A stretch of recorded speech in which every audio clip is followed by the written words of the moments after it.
Saya tidak heran dengan Pak Zakir Naik, itu hak-haknya dia sebagai seorang pendakwah Islam. Yang saya heran itu Kristen. Kenapa Kristen kok ya bisa terpengaruh hanya orang yang mutunya serendah ini, heran saya. Memang untuk ukuran saya dia rendah mutunya. If any Christian can point out a single verse in the Bible, a single unequivocal statement where Jesus Christ, peace be upon him, himself says, a single unambiguous statement where Jesus Christ, peace be upon himself says that I am God, or where he says worship me, I am ready to accept Christianity just now. Shalom. Pada kesempatan ini secara khusus saya akan membahas pernyataan yang begitu jelas dan tegas dari Dr. Bambang Nursena terkait dengan Dr. Zakir Naik. Ulasan ini saya beri judul, Dr. Bambang Nursena berkata, ukuran saya Dr. Zakir Naik rendah mutunya. Tanpa panjang lebar, mari kita saksikan dulu pernyataan dari Dr. Bambang Nursena berikut ini. Tokoh yang namanya Zakir Naik sekarang sudah mulai turun, bukan naik lagi. Saya tidak heran dengan Pak Zakir Naik, itu hak-haknya dia sebagai seorang pendakwah Islam. Yang saya heran itu Kristen. Kenapa Kristen kok ya bisa terpengaruh hanya orang yang mutunya serendah ini, heran saya. Loh, saya ngomong gini kan boleh toh? Saya ngomong di audien Kristen kok. Memang untuk ukuran saya dia rendah mutunya. Kemana-mana ngomong cuman lancar bahasa Inggris. Yesus tidak bicara bahasa Inggris kok. Benar apa tidak? Dia tidak mau ngomong sepotong pun kata Ibrani, Aramaik, Yunani. Kok Anda percaya coba? Artinya apa? Ketika kita bicara tentang Pangeran Diponegoro, Anda pakai bahasa Jerman yang tidak sah. Diponegoro ngerti bahasa Jerman. Anda mesti bahasa Jawa zamannya Diponegoro. Kan gitu kan? Secara budaya juga seperti itu. Maka saya katakan begini. Ketika orang tanya, di mana ada ayat Alkitab yang mengatakan Yesus bersabda, akulah Allah, sembahlah aku. Gak ada kan? Gak ada. Kristen langsung bingung. Waktu bingung, siapa yang maju ke depan mendapatkan hidayah? Ini kan parah sekali. Lalu saya jawab gini, oh ngono kamu gak bisa jawab sih. Gampang sekali itu, kamu tanya balik. Di mana dalam ayat Alkitab dikatakan, Yesus bersabda, aku bukan Allah, jangan sembah aku. Gak ada Pak, berarti Yesus Allah, nggak ada. Kok nggak cukup itu? Ya itu juga nggak cukup satunya. Pertama dilihat secara budaya dulu. Kebiasaan orang Yahudi itu jangankan kok sampai menyebut nama Tuhan. Nggak boleh itu. Itu lason hara. Lidah jahat menyebut nama tetragrammaton itu bagi orang Yahudi. Ya, makanya kalau orang Yahudi ada kata-kata Zihaviha itu mesti dibaca Hashem atau Adonai. Ya kan, coba Anda lihat di YouTube itu kan banyak reciting the Shema in Hebrew, kan ketemu. Anda tidak hanya ketemu dengan bahasa Ibrani model orang Eropa yang orang-orang Askenazim, Shema Yisrael Adonai Eloheinu Adonai Echad. Ini kan gaya-gaya Askenazim yang dari Eropa. Tapi gaya-gaya orang Yahudi yang di Yaman, orang Yahudi yang di timur itu, ya, Sephardim yang di Spanyol itu kan bacaannya lebih meliuk-liuk. Shema Yisrael Adonai Eloheinu Adonai Echad. Adonai Eloheinu Adonai Echad ini jauh sebelum kulhu Allahu ahad. Itu suwe iki. Bukan hanya kulhu Allahu ahad, itu kan zaman abad ke-7. Adonai Echad itu jauh, zaman Musa sudah ada itu. Gitu loh. Jadi pertanyaan itu menunjukkan bahwa dia awam. Jadi tidak ada orang mengucapkan kata sayalah Adonai, ini tidak mungkin, sayalah Yahweh, itu tidak mungkin. Tapi ketika Yesus ditanya, Yesus bersabda di dalam Injil Yohanes pasal 8 ayat 56 dan seterusnya 58 ya. Abraham bersukacita dia telah melihat hariku. Hariku, apa yang disebut hariku di sini? Hariku ini sebenarnya Yom HaMoshiach, hari Sang Mesias. Karena kepada Abraham itu kan Tuhan menjanjikan, kamu akan menjadi bangsa yang besar, namamu akan masyhur, kamu akan menjadi berkat. Siapa yang memberkati engkau akan diberkati, siapa yang mengutuk engkau akan dikutuk. Tapi berkat yang terakhir, olehmu semua kaum di muka bumi akan mendapatkan berkat. Berkat ini diulang lagi ketika Abraham disuruh mempersembahkan Ishak putranya. Diulang lagi kepada Ishak putranya Abraham. Diulang lagi kepada Yakub cucunya Abraham. Semua kaum di muka bumi akan mendapatkan berkat, itu diberikan kepada Abraham, kepada Ishak, kepada Yakub. Itulah sebabnya orang Yahudi kalau berdoa tidak pernah mengatakan Elohe Abraham, Elohe Ismail, Elohe Yakub, enggak pernah. Yang ada cuman Baruch atah Adonai Elohenu, Elohe Abraham, Elohe Yitzhak, Elohe Yakub. Bukan berarti Tuhan tidak sayang sama Ismail, tapi Ismail tidak termasuk di dalam messianic blessing, tidak termasuk dalam jalur messianik itu.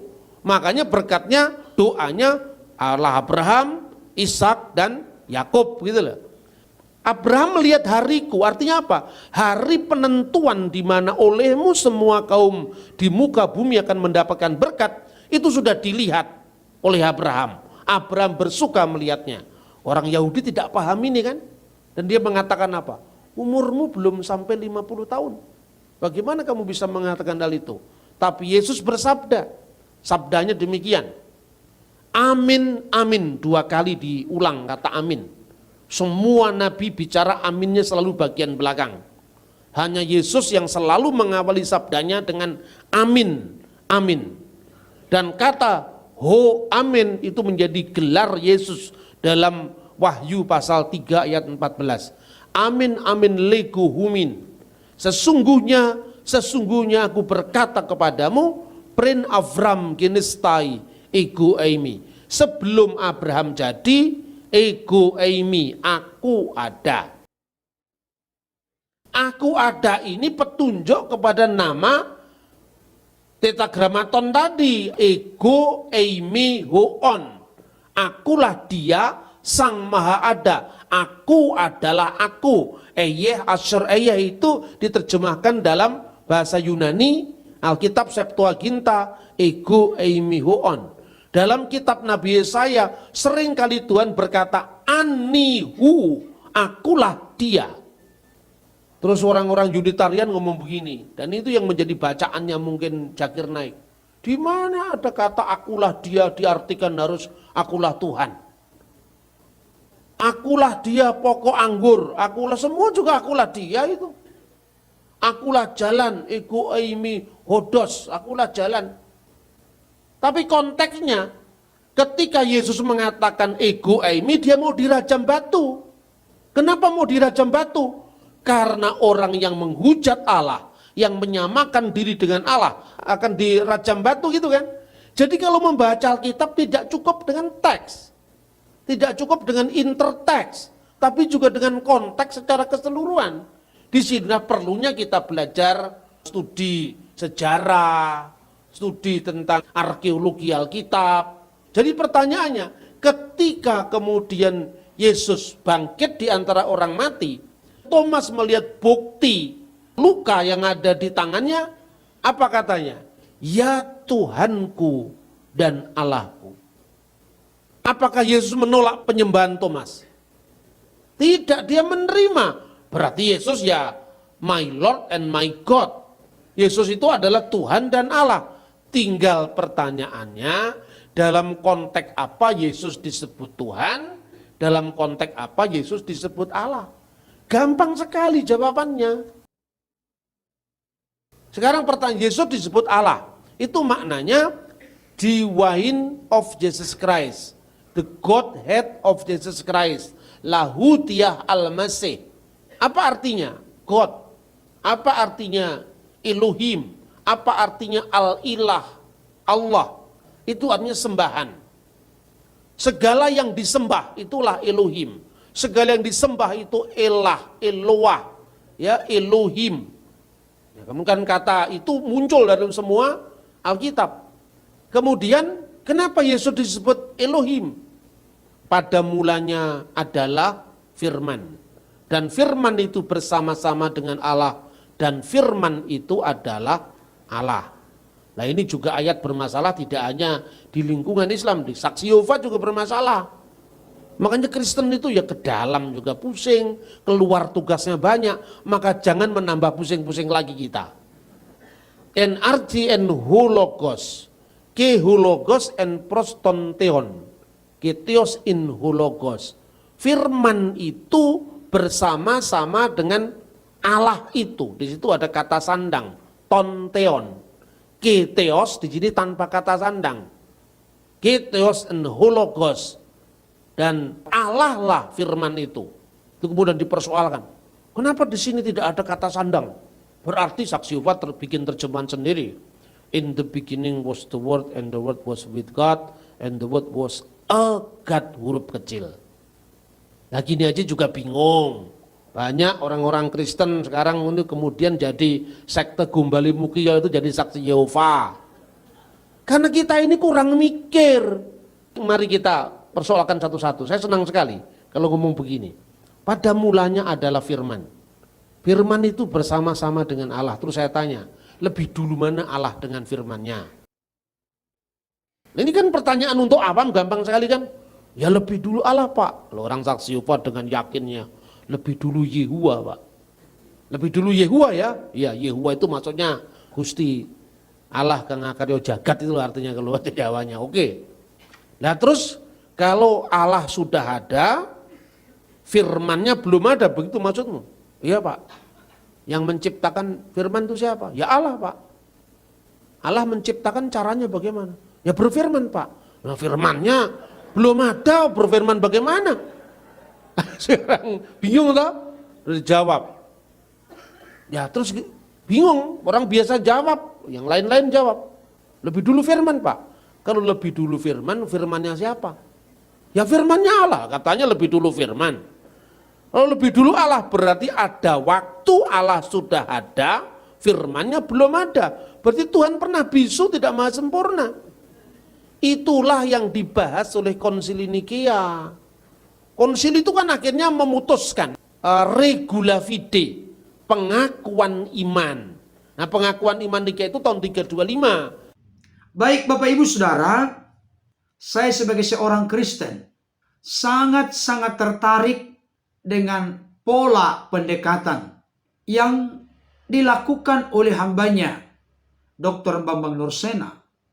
Beliau merupakan salah seorang dari sekian banyak pembicara Kristen yang melakukan pendekatan sangat kontekstual ketika berdialog dengan saudara-saudara kita dari kalangan Islam. Dr. Bambang Nursena adalah salah seorang yang mampu untuk memberikan jawaban atas kesalahpahaman dari orang-orang yang berkeyakinan lain secara khusus dalam konteks Islam Kristen.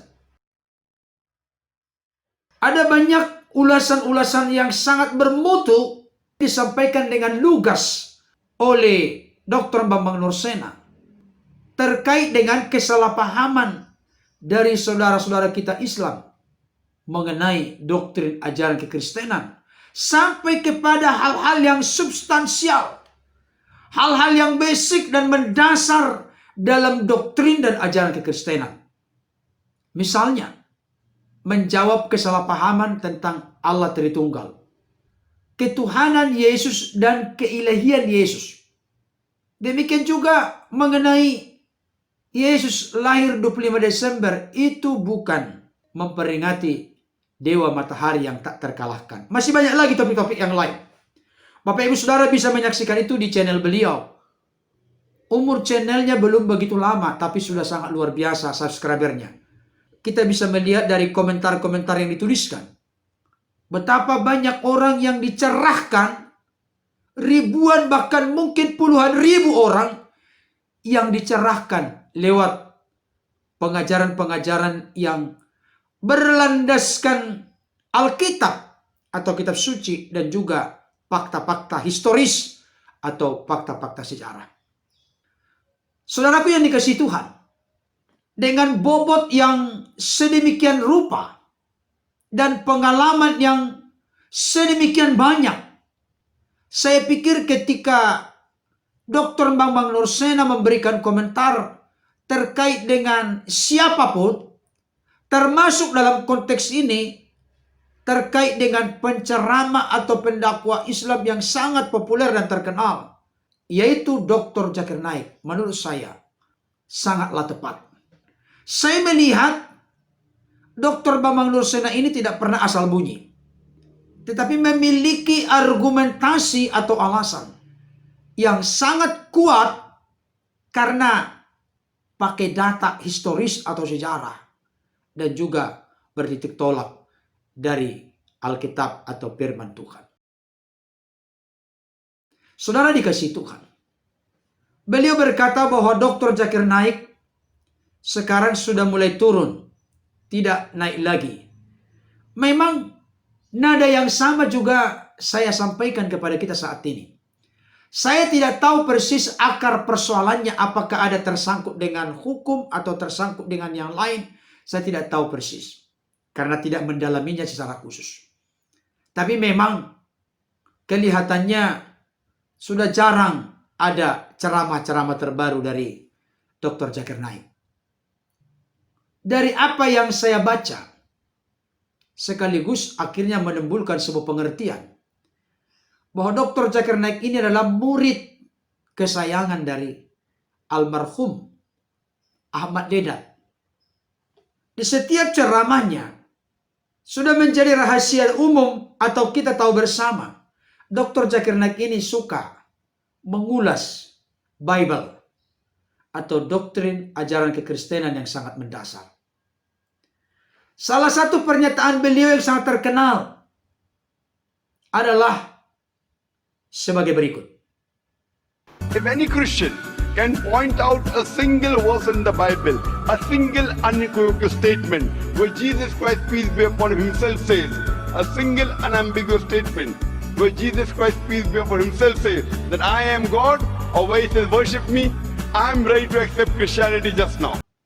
Bapak Ibu Saudara yang dikasihi oleh Tuhan, tadi kita sudah menyaksikan cuplikan singkat dari pernyataan Dr. Zakir Naik. Beliau berkata, tunjukkan satu ayat dalam Bible yang menunjukkan Yesus berkata, aku ini Tuhan, sembahlah aku. Dan ini yang menjadi pertanyaan-pertanyaan yang sering diajukan oleh para apologet dari saudara-saudara kita Islam. Pertanyaan ini muncul sebenarnya oleh karena tidak mengerti dan tidak memahami konteks budaya dalam Yahudi. Dan inilah yang disampaikan oleh hambanya Dr. Bambang Nursena, di mana beliau berkata, saya heran kenapa ada orang Kristen bisa terpengaruh orang yang mutunya serendah Zakir Naik. Bahkan beliau melanjutkan, memang untuk ukuran saya, dia itu, maksudnya Dr. Zakir Naik, rendah mutunya. Cuma lancar bahasa Inggris. Zakir Naik di sepanjang ceramahnya tidak pernah ngomong sepotong kata Ibrani, Aramaik, Yunani. Kok sampai ada yang percaya dengan model yang seperti ini? Belum lagi nanti latar belakang historis, konteks budaya, adat istiadat, tradisi, dan lain sebagainya.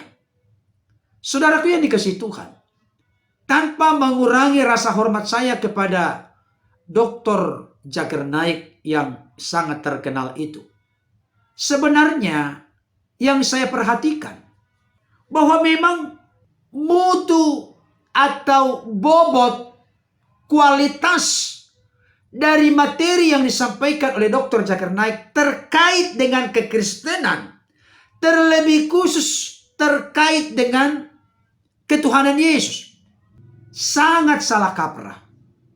Sehingga apa yang disimpulkan oleh Dr. Bambang Nursena memang untuk ukuran saya, dia itu rendah mutunya. Kenapa? Seperti saya katakan di awal bahwa Dr. Bambang Nursena ini ketika membuat sebuah pernyataan dan menarik sebuah konklusi kesimpulan, bertitik tolak dari dasar dan fakta Alkitab, dan yang luar biasa yang seringkali tidak dimiliki oleh banyak orang secara luas dan mendalam adalah fakta-fakta atau data-data historis. Saudaraku yang dikasihi Tuhan, justru yang saya lihat, apalagi terkait dengan pernyataan yang begitu bombastis sekaligus dalam bentuk pertanyaan. Tunjukkan satu ayat dalam Bible Alkitab di mana Yesus pernah berkata, "Aku ini Tuhan, sembahlah aku." Kalau sampai Anda bisa menunjukkannya, maka saya hari ini juga masuk Kristen. Inilah pernyataan yang diungkapkan oleh Dr. Zakir Naik dan oleh apologet-apologet dari saudara-saudara kita Islam sampai sekarang.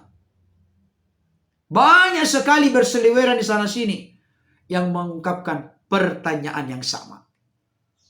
Saya mau kasih tahu, seperti yang disampaikan oleh hambanya Dr. Bambang Nursena, dalam memahami Alkitab, kita harus tahu teks dan konteks.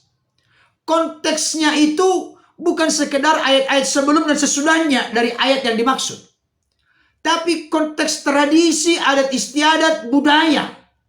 Karena apa? Kehadiran Alkitab itu bukan di ruang hampa, di ruang kosong, tapi dalam konteks Israel. Ini penting. Nah, yang ingin saya tegaskan pada kesempatan ini kepada setiap kita, titik terlemah yang sering terjadi adalah orang sudah punya opini dulu, sudah punya kesimpulan atau konklusi dulu bahwa Yesus itu manusia, Yesus itu hanya nabi, Yesus itu hanya utusan.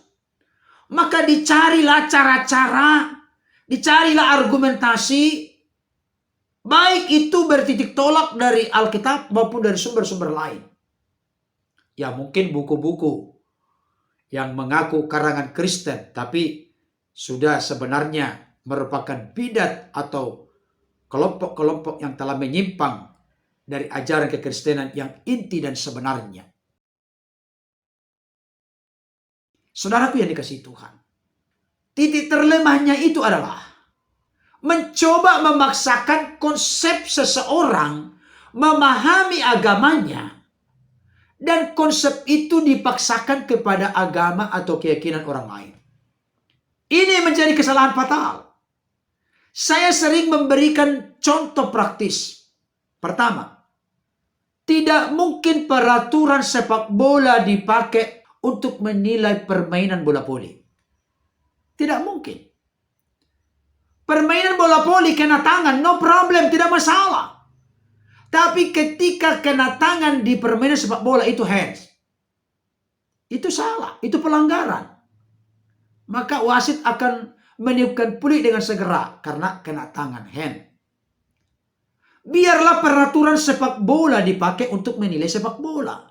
Tidak boleh di-change atau disilang peraturan sepak bola dipakai menilai permainan bola voli. Sebaliknya, peraturan bola voli tidak bisa dipakai untuk menilai sepak bola. Akan jadi amburadul nanti. Contoh lain, tidak mungkin Undang-Undang Dasar Amerika Serikat dipakai menilai Undang-Undang Dasar 1945. Sehebat, sejenius, sepintar apapun orang-orang Amerika, ketika mereka mencoba menilai Undang-Undang Dasar 1945 dari sudut pandang mereka mengerti, menghayati, meyakini, menghidupi Undang-Undang Dasar Amerika, tidak akan pernah ketemu. Itu adalah sesuatu yang tidak fair. Biarlah Undang-Undang Dasar Amerika untuk Amerika. Dan biarlah Undang-Undang Dasar 1945 menjadi undang-undang yang dimengerti, dinapasi, dihidupi, diyakini oleh warga negara Indonesia. Sepintar sehebat apapun orang Amerika, adalah hal yang tidak wise, tidak bijaksana ketika mereka menilai undang-undang dasar Indonesia dari sudut pandang mereka mengerti, memahami, meyakini dan menghidupi undang-undang dasar Amerika. Saya pikir ini perlu konkret. Saya pikir ini perlu jelas, perlu serius dan tegas. Inilah yang menimbulkan kesalahpahaman di antara agama-agama yang ada. Selalu berupaya menilai agama orang lain dari sudut pandang dia menilai agamanya. Bahkan yang lebih sering terjadi, bersikap sangat kritis kepada agama orang lain, tapi tidak bersikap kritis kepada agama sendiri. Di sisi lain ada juga yang menerapkan standar ganda. Ketentuan ini hanya berlaku untuk agamamu, tapi tidak berlaku untuk agama saya. Atau ketentuan ini hanya berlaku untuk agama saya, tapi tidak berlaku untuk kamu. Jadi ada sesuatu yang miss, sesuatu yang salah di sini. Oleh karena itu saya juga memberikan penegasan. Memang kalau kita mendalami doktrin ajaran kekristenan dari sudut historis sejarah, bahkan bertitik tolak dari penggalian eksplorasi Alkitab secara baik, benar, dan bertanggung jawab. Saya setuju dengan apa yang dikatakan oleh hambanya Dr. Bambang Nursena. Bahwa Dr. Zakir Naik itu memang mutunya rendah. Tidak menguasai bahasa Ibrani, Aramaik, Yunani, tidak tahu konteks budaya, adat istiadat, tradisi. Padahal Alkitab ini ditulis dalam ruang itu. Bahkan orang-orang yang menuliskan Alkitab ini adalah orang-orang yang berlatar belakang Yahudi, Israel. Jadi kalau kita mengambil sebuah konklusi kesimpulan dengan menabrak konteks adat istiadat, tradisi, bahkan budaya Yahudi, orang Kristen menganggap orang-orang seperti itu adalah orang-orang yang memang mutunya rendah. Kelihatannya dengan kelancaran berbahasa, dengan kepintaran berpidato, berceramah, kelihatannya begitu meyakinkan, bahkan membuat banyak orang takjub dan terpesona. Tapi bagi orang-orang Kristen yang sudah mengerti doktrin ajaran kekristenan secara baik, benar, dan bertanggung jawab, maka apa yang disampaikan sebenarnya sesuatu yang tidak bernilai, tidak bermutu, atau tidak berkualitas. Kiranya ulasan yang praktis sederhana ini dapat menjadi berkat bagi kita. Tuhan Yesus memberkati. Amin.